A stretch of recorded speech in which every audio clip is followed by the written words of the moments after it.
Hello, friends. Welcome back to Story with Zoe. Today we start the part 3 of the Hour story, Fulfilling the Dream of Love. Report कहती है कि हाउचन मेरा बेटा नहीं है। शुरुओं का चेहरा पल भर के लिए फीका पड़ गया, मगर उसने जल्दी से खुद को संभाल लिया। यह कैसे हो सकता है? उसने झूठी हैरानी दिखाते हुए कहा। यिकुन की आंखों में अब संदेह नहीं, बल्कि गुस्सा था। शुरुओ, क्या तुमने यह सब जानबूझकर किया? शुरुओ ने घबराते हुए कहा। नहीं, यह रिपोर्ट गलत हो सकती है। हमें फिर से टेस्ट करवाना चाहिए। डॉक्टर ने सिर हिलाया। माफ कीजिए, लेकिन हमारे पास रिपोर्ट्स के साथ कोई छेड़छाड़ नहीं होती। यह नतीजा 100% सही है। यिकुन ने रिपोर्ट जमीन पर फेंक दी। तो तुमने मुझसे झूठ बोला, शुरुओ? तुम्हारा असली मकसद क्या है? शुरुओ का चेहरा अब सफेद पड़ चुका था। इस बीच सिंटियन ने एक निजी जासूस की मदद से शुरुओ की पृष्ठभूमि की जांच करवाई। उसे कुछ चौंकाने वाले तथ्य पता चले। शुरुओ ने पिछले 2 सालों में कई अलग अलग शहरों में घूम घूम कर अमीर बिजनेसमैन को फंसाने की कोशिश की थी। और सबसे चौंकाने वाली बात यह है कि होचन उसका अपना बेटा भी नहीं है। शिंटियान ने यह जानकारी यिकुन को दी, जिसने इसे सुनते ही शुरुओ की तरफ देखा। तो यह सच है? शुरुओ अब पूरी तरह से घिर चुकी थी। उसने भागने की कोशिश की, मगर यिकुन ने उसका हाथ पकड़ लिया। अब तुम कहीं नहीं जा सकती, शुरुओ। शुरुओ ने अचानक हंसते हुए कहा। अच्छा, तो तुमने सच्चाई जान ही ली, लेकिन क्या तुम्हें लगता है कि मैं इतनी आसानी से हार मान जाऊंगी?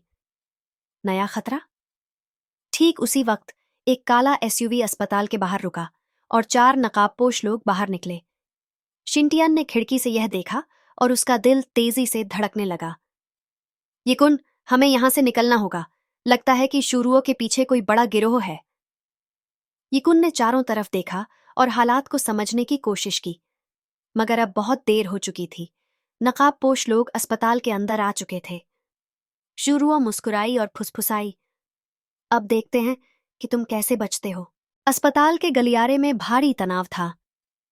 नकाबपोश लोग धीरे धीरे अंदर घुस चुके थे और उनकी आंखों में खतरनाक इरादा साफ झलक रहा था। यिकुन और शिंटियन ने तुरंत स्थिति को समझा। शुरुओ अभी भी आत्मविश्वास से खड़ी थी, जैसे उसे इस हमले का कोई डर न हो। तो तुम पहले से जानती थी कि वे आएंगे? यिकुन ने कड़क आवाज में कहा। शुरुओ ने मुस्कुराते हुए जवाब दिया। तुम समझ ही गए, यिकुन, मगर अब कुछ भी समझने का कोई फायदा नहीं, क्योंकि तुम बच नहीं सकते। अचानक उन नकाबपोशों में से एक ने अपनी जैकेट से गन निकाली और सीधा यिकुन की तरफ तान दी। हमें हाउचन चाहिए, उसे हमारे हवाले कर दो। यिकुन और शिंटियान दोनों चौंक गए। क्या? हाउचन? मगर तुम उसे क्यों चाहते हो? सिंटियान ने सवाल किया। शुरुओ हंस पड़ी। ओह सिंटियान, तुम कितनी भोली हो। क्या तुमने सच में सोचा कि हाउचन सिर्फ एक मासूम बच्चा है? सिंटियान और यिकुन ने एक दूसरे की तरफ देखा। अब यह सिर्फ शुरुओ की चालबाजियों की बात नहीं थी, इसके पीछे कोई और बड़ी साजिश थी। यिकुन ने तुरंत स्थिति को संभालने की कोशिश की। उसने नकाबपोश को ध्यान भटकाने के लिए कहा। ठीक है, हाउचन तुम्हें चाहिए, लेकिन पहले यह तो बताओ कि तुम लोग उसे क्यों चाहते हो? नकाबपोश आदमी झुंझलाया। हमें तुम्हारे बेवकूफी भरे सवालों का जवाब नहीं देना। हमें सिर्फ हाउचन चाहिए। शिंटियन को एहसास हुआ कि वे अब और इंतजार नहीं कर सकते। उसने यिकुन का हाथ पकड़ा और फुसफुसाई। हमें भागना होगा, हाउचन खतरे में है। यिकुन ने सिर हिलाया और दोनों अचानक अस्पताल के पिछले दरवाजे की ओर दौड़ पड़े। जैसे ही वे भागे, शुरुओ ने एक नकाबपोश की तरफ इशारा किया। उन्हें जाने मत दो, अगर वे भाग गए तो हमारा पूरा प्लान चौपट हो जाएगा। नकाबपोशों ने तुरंत अपनी बंदूकें निकालीं और उन पर गोलियां चलानी शुरू कर दीं। अस्पताल में अफरा तफरी मच गई। मरीज और स्टाफ इधर उधर भागने लगे। यिकुन और शिंटियान किसी तरह गोलियों से बचते हुए पीछे की गली में पहुंचे, मगर जैसे ही वे बाहर निकले, वहां पहले से ही 2 नकाबपोश इंतजार कर रहे थे। अब कहां जाओगे? उनमें से एक ने कहा। तभी एक कार तेजी से आई और नकाबपोशों के सामने रुक गई। ड्राइवर ने शीशा नीचे किया। यह लिंक्सी थी। जल्दी अंदर बैठो, उसने चिल्लाकर कहा। यीकुन और सिंटियान बिना समय गंवाए गाड़ी में कूदे और लिंक्सी ने तेजी से गाड़ी भगा दी। सच्चाई सामने आने लगी गाड़ी के अंदर। शिंटियन की सांसें तेज चल रही थीं।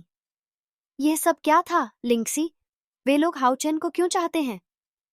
लिंक्सी ने गंभीर आवाज में कहा। मुझे शक है कि हाउचेन का जन्म एक बहुत बड़े रहस्य से जुड़ा हुआ है। शुरुओ सिर्फ एक मोहरा थी, असली खिलाड़ी कोई और है। यीकुन ने गहरी सांस ली। हमें हाउचेन को जल्दी से जल्दी बचाना होगा। गाड़ी में सन्नाटा था। शिंटियान और यीकुन के दिमाग में सिर्फ एक ही सवाल घूम रहा था। आखिर हाउचेन कौन है और नकाबपोश लोग उसे क्यों चाहते हैं? लिंक्सी ने गाड़ी तेजी से एक सुनसान गली में मोड़ दी और गहरी सांस लेते हुए कहा, हमें कुछ देर के लिए छिपना होगा। अगर वे लोग हमारे पीछे आए तो अभी बाहर जाना सुरक्षित नहीं है। यीकुन ने पीछे मुड़कर देखा। उनके पीछे कोई नहीं था, मगर उसने महसूस किया कि यह खतरनाक खेल अब और बड़ा हो चुका था। इस बीच शुरुओ अपने अपार्टमेंट में थी। वह गुस्से में इधर उधर घूम रही थी। फोन बजा और वह तुरंत उठा ली। तुम बेवकूफ हो, शुरुओ। दूसरी तरफ से एक गहरी खतरनाक आवाज आई।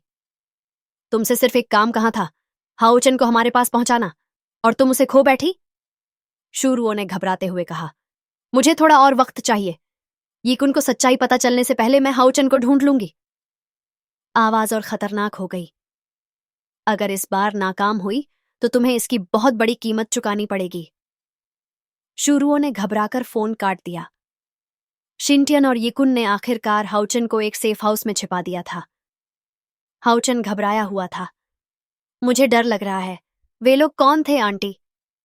उसने मासूमियत से शिंटियन से पूछा। शिंटियान ने उसे गले से लगा लिया। कुछ नहीं होगा बेटा, हम तुम्हारी रक्षा करेंगे। यीकुन ने गहरी आवाज में कहा, हमें सच्चाई हाउचेन के बारे में जाननी होगी। लिंक्सी ने फाइल निकाली जिसमें हाउचेन की जन्म से जुड़ी जानकारी थी। यह देखो, उसने कहा। हाउचेन का जन्म किसी आम अस्पताल में नहीं हुआ था, बल्कि वह एक गुप्त मेडिकल रिसर्च प्रोजेक्ट से जुड़ा हुआ है। शिंटियान ने चौंक कर पूछा, मतलब यह कि हाउचेन सिर्फ एक आम बच्चा नहीं है। उसके डीएनए में कुछ ऐसा है जिसे ये लोग छिपाना चाहते हैं। यीकुन ने फाइल पर गहरी नजर डाली और धीरे से पढ़ा, प्रोजेक्ट A12। शिंटियन की आंखें चौड़ी हो गईं। तो ये लोग हाउचेन के पीछे क्यों हैं? लिंक्सी ने जवाब दिया, शायद हाउचेन के खून में कुछ ऐसा है जो उनके लिए बहुत कीमती है। हमें इसे जल्द से जल्द समझना होगा, वरना। उससे पहले कि वे आगे कुछ सोच पाते, अचानक बाहर से गोलियों की आवाज आई। शिंटियान खिड़की के पास गई और देखा, शुरुओ और नकाबपोश लोग उनके ठिकाने तक पहुंच चुके थे। शुरुओ ने ऊंची आवाज में कहा, हाउचेन को हमारे हवाले कर दो, वरना इस बार कोई नहीं बचेगा। यीकुन ने घड़ी की तरफ देखा। उनके पास ज्यादा वक्त नहीं था। हमें हाउचेन को सुरक्षित जगह पहुंचाना होगा। लिंक्सी ने गाड़ी की चाबी निकाली और कहा, एक ही रास्ता है, भागो। शिंटियान ने हाउचेन का हाथ पकड़ा और दरवाजे की तरफ बढ़ी। मगर जैसे ही दरवाजा खुला, शुरुओ और उसके गुंडे अंदर घुस आए। अब तुम कहीं नहीं जा सकते, शुरुओ ने ठंडी आवाज में कहा। शुरुओ के चेहरे पर एक अजीब सी मुस्कान थी, मानो उसने पहले से ही यह गेम जीत लिया हो। उसके नकाबपोश साथी पूरे कमरे में फैल चुके थे और उनकी बंदूकें सीधे यीकुन, शिंटियन और लिंक्सी की तरफ तनी हुई थीं।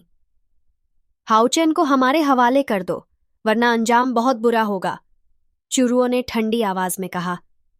शिंटियन ने हाउचेन को कसकर पकड़ लिया। तुम्हें क्या लगता है, हम उसे तुम्हारे हाथों में ऐसे ही दे देंगे? यीकुन ने आगे बढ़कर शुरुओ की आंखों में गहरी नजर डाली। तुम्हें क्या मिलेगा हाउचेन को पकड़कर? वह सिर्फ एक बच्चा है। शुरुओ ने हल्की हंसी हंसते हुए कहा। ओह यीकुन, तुम अब भी सच नहीं समझे?